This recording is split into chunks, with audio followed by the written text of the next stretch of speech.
গোপন সংবাদের ভিত্তিতে জানা যায়, সুন্দরবনের দুর্ধর্ষ ডাকাত করিম শরীফ বাহিনী তাদের গোপন আস্তানায় 16টি নৌকা সহ 33 জন জেলেকে জিম্মি করে রেখেছে।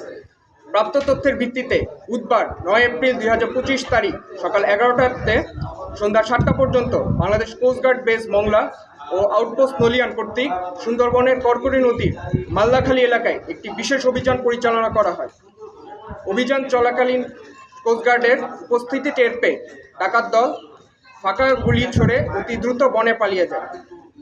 পরবর্তীতে উক্ত এলাকা হতে অপহরণকৃত 6 জন নারী সদস্য সহ 33 জন জেলেকে 16টি বোট সহ উদ্ধার করা হয়।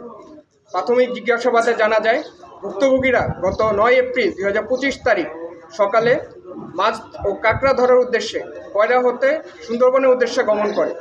পরবর্তীতে ডাকাত করিম শরীফ বাহিনী তাদের জিম্মি করে প্রতিজনের নিকট 10,000 টাকা করে মুক্তিপণ দাবি করে। কাঠ ও পিভিসি ম্যাটেরিয়ালের সংমিশ্রণে তৈরি আধুনিক আরএফএল উডিডোর, কাঠের চেয়েও কঠোর। উদ্ধারকৃতদের কোস্টগার্ড স্টেশন কয়রাতে নিয়ে এসে প্রাথমিক চিকিৎসা ও প্রয়োজনীয় খাবার প্রদান করা হয়। তারা সকলেই খুলনা জেলার কয়রা থানার বাসিন্দা। বোটসহ তাদের পরিবারের নিকট হস্তান্তরের কার্যক্রম প্রক্রিয়াধীন রয়েছে।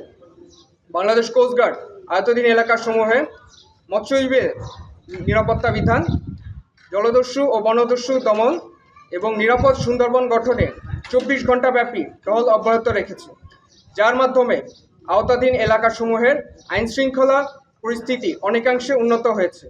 এরূপ কার্যক্রম ভবিষ্যতে অব্যাহত থাকবে।